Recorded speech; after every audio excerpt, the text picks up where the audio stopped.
So you're looking at buying a home in Minnesota, whether you're looking in the Twin Cities, Duluth, or Rochester, or even out in the country. There are 7 common mistakes that I see when people are looking to buy a home. Stick around and we're going to show you what those 7 common mistakes are.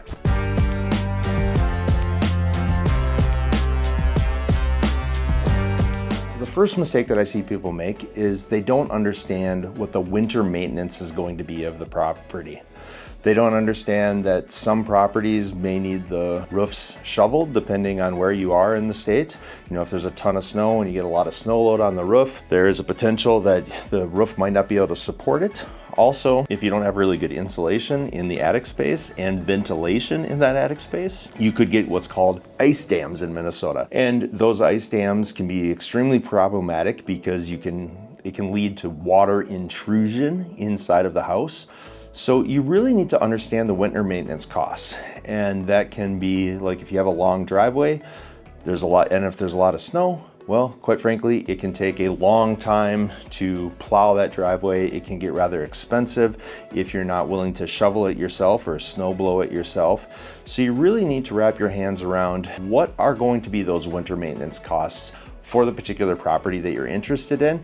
And you need to maybe ask some really good questions of the sellers and ask them what their maintenance costs are in the winter, and that will help you prepare to have the best experience in the winter that you possibly can with the particular property that you're buying. The second common mistake that I see buyers make is they either skip the sewer, or if it's on a private septic system, the septic inspection. And you may be in a competitive situation in the marketplace where you're like, oh, you know, I might want to skip that inspection because it might help my offer look better to the seller than if I didn't skip those inspections. But I'm here to tell you, avoid this at all costs. I would always want to get the sewer line inspected because many of the sewer lines, especially in older communities in the Twin Cities, will actually have clay pipes instead of plastic pipes.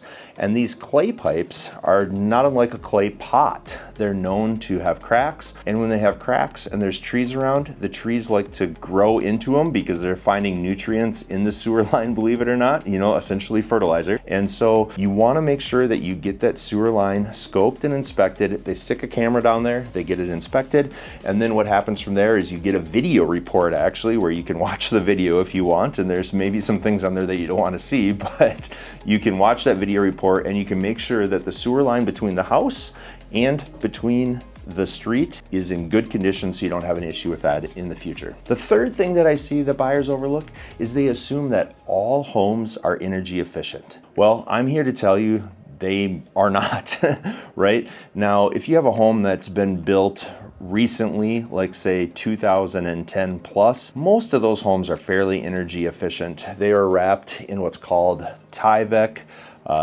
basically a film that they put around the exterior of the home, and that helps with energy efficiencies. They typically have a little bit better windows and so forth. So most homes, you know, even built after the year 2000 are going to be fairly energy efficient. Where you really start running into challenges with homes that I see anyway is if they were built pre-1990 back to even, you know, obviously the late 1800s. Now there can be homes that were built in the late 1800s that have totally been renovated and they're just as energy efficient as a home that was built you know, currently. They might even be more energy efficient depending on what they did when they renovated the home. You also can have those homes that are 1970, 1960, where they are not energy efficient at all. You know, they don't have enough insulation in the attic, they don't have the proper windows, they don't have the proper heating or ventilation system. So you really want to see if there's a way that you can get the energy bills that the current sellers are receiving, you know, for their monthly energy bills, whether it be the gas bill or the electric bill. But keep in mind, you don't know what temperature they kept the house at either, right? You don't know if they, in the winter, if they kept the home at, you know, 75 degrees, well, their energy bill is gonna be not prematurely, but if they kept that home at 75 degrees in the winter, their energy bill is gonna be artificially high. And the same can be said in the summer. If they kept that home at 75 in the summer, well, and if it had AC, that bill is going to be artificially low because not many people keep their homes at 75 degrees. The fourth thing that I see that a lot of people overlook, and we don't have a huge issue with it, but are flood zones. Flood zones you can find on FEMA maps. Also, we can find them for you as real estate agents and let you know if your home is in a place that it's going to be flood zones. Again, we don't see a lot of flood zone issues here in Minnesota. Don't get me wrong, they do happen from time to time. But from looking at the map that FEMA provides and with us as your agents, we can help you navigate your way through flood zones. So it's probably not the most important one of the 7 that we're gonna go through, but it's definitely one to keep an eye on. The 5th thing that we see people not understand is the property taxes. You always should know what the property taxes are going to be on a particular property when you purchase it, and they can vary widely. Typically, property taxes are going to be more expensive when you are in the 7-county metro area than they will be outside of the 7-county metro area. And the reason for that is there's more road maintenance that's needed. There's schools that are needed that are going to be different. So the one thing that you really need to understand is property taxes, and they can vary widely from in-state to outstate, from city to city, town to town, school district to school district. Property taxes can vary widely. I know the town that I personally live in, my property taxes are slightly high, and it's not because I have any better amenities than any of the other surrounding towns. It's because I have a lack of commercial development in the town that I live in. Now, that can be nice. However, commercial development helps to keep those property taxes slightly lower.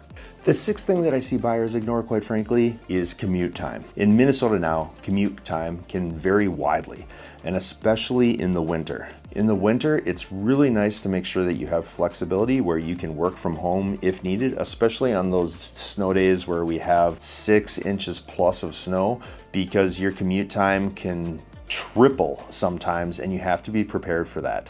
So if you live further out from where you're going to work, the further the distance out, the longer commute time can be. And like I said, you can get commute time that'll be 3 times sometimes what the normal commute time would be in the summer. So you really have to pay attention to where you're going to be living and the flexibility that you can have at your job to make sure that those commute times are not going to be too long. And quite frankly, if it snows enough, hopefully you can just work from home. The 7th thing and final thing that I see that buyers overlook is, quite frankly, they fall in love too fast in super competitive markets. Well, we're in a pretty competitive market right now, and so there is a chance that a buyer could fall in love and then essentially have buyer's remorse. So you don't want to have buyer's remorse when you're buying a home, and it's normal to have some remorse, I will say, because if you didn't have remorse, then I would say, well, you weren't human. So most people do have a slight amount of remorse with any home that they buy, or it's just yourself. It's just your mind making sure that you're thinking through everything. So that's where kind of remorse comes from in my book anyway. So it's normal to have a little, you don't want to have a lot. I do see from time to time that if people make really fast decisions, that they potentially can have buyer's remorse when they're buying a property. So those are the 7 things that I see buyers commonly have issues with when they're buying a home. None of them are things that can't be overcome, and we're here to help you through the entire process and make it as simple and the least amount of stress that we possibly can. So again, I'm Jason Huerkamp with Living in Minneapolis, Minnesota, and we will see you at the next house.